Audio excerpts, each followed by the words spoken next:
day. You can tell I'm my first timer here because I've got my notes. And here I am on stage, and yeah, it's a special place being on stage.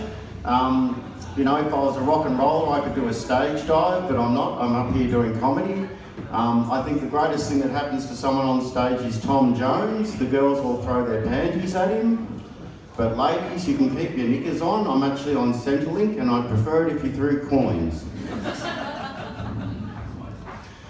Yep, a lot of people that I've noticed since I've been coming here over the last couple of months, it's like a bit of a confessional. You come up here and you say, well, I wanted to say that it's been a long time since I've been laid, and that's the absolute truth. I don't want to tell you how long it's been in terms of years, but there's been 5 Prime Ministers.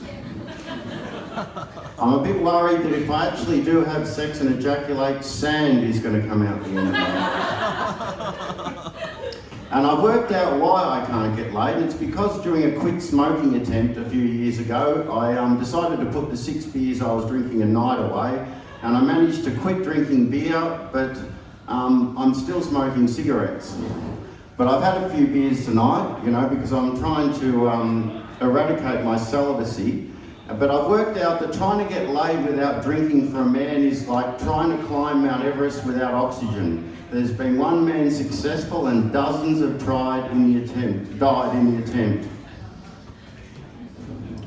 And I can tell this is the truth because I have an old friend of mine, he's 65 years old, he's an alcoholic, his name's Phil, and he boasts to me that he's had sex with over 100 women. And I say to him, Phil, were any of those sober? And he thinks about it for a second, he says, 1. And I said, how did that happen? And he said, I met her in rehab. It's been so long since I've had sex, but it's okay because one of my mates reassured me. He said, Justin, it's like riding a bike. If you do end up with a woman, you'll never forget.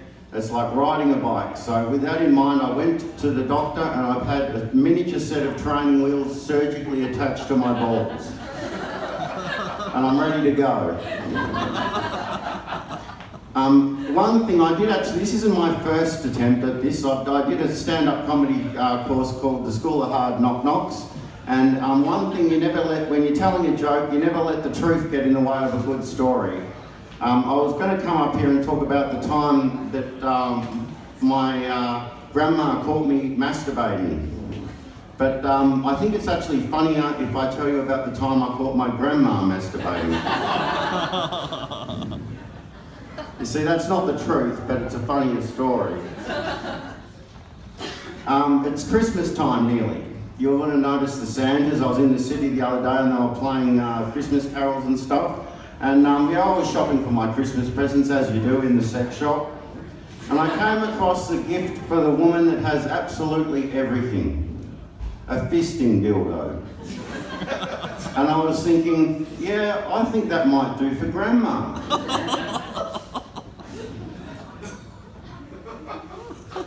Here we are on Chapel Street. You'll notice that Chapel Street is just hot chicks, homeless people and beggars.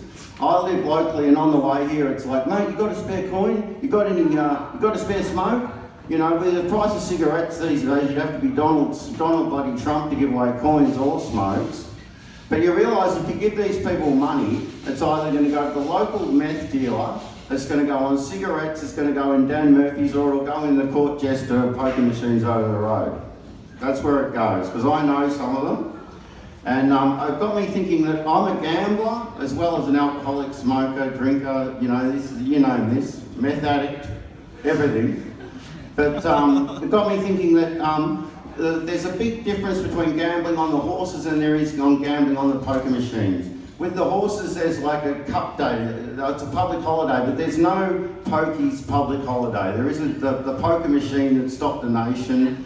And it got me thinking about fashions on the field when you go to Flemington. It's sponsored by David Jones and Meyer, and it's beautiful and it's on TV. But you know, what's fashions on the field at the poker machines, you know? It's sponsored by the Brotherhood of St. Lawrence. It's thong. Okay, see, I've got my notes here. Oh yeah, now because I'm on Centrelink, I have to be a bit of a tight ass, and I'm such a tight ass that when I go shoplifting, I even steal home brand. You might have seen me actually on one of those current affairs when they're talking about shoplifters and that, and I'm like dacking a meat tray.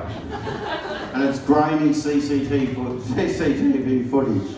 Yeah, I'm not doing too well when it comes to money. That's why I'm trying to embark on a new career in the stand-up industry. But, yeah, I've lost my place. You're at the Attik. Okay, I've noticed tonight that there's been a lot of talk about sex, and in particular anal sex, and it got me thinking. You know, I was because I'm celibate. My interactions with women consist of watching a lot of porn, and I've got a new next door neighbour that's moved into the flat right next to me, and she's an airline hostess. And she had 5 airline hostess friends with her, and there they were all dressed in their amazing airline hostess makeup and shoes and the uniforms. And I didn't know what to say, and I felt like introducing myself. And what I actually said was, "Let's make a porno." And we haven't spoken since. Yeah, but, well, I've just been watching my favourite porno, Anal Mile High Club. And my second favourite porno would have to be Elastic Arseholes 3. I saw that the other day, and I tell you, the great part about it is you don't have to have seen 1 and 2 to understand the plot. The plot is cram the largest object you possibly can up your bottom. Like Grandma's fisting dildo that's under the tree. All right, look, on that note, I think I'll say good night. Thank you very much.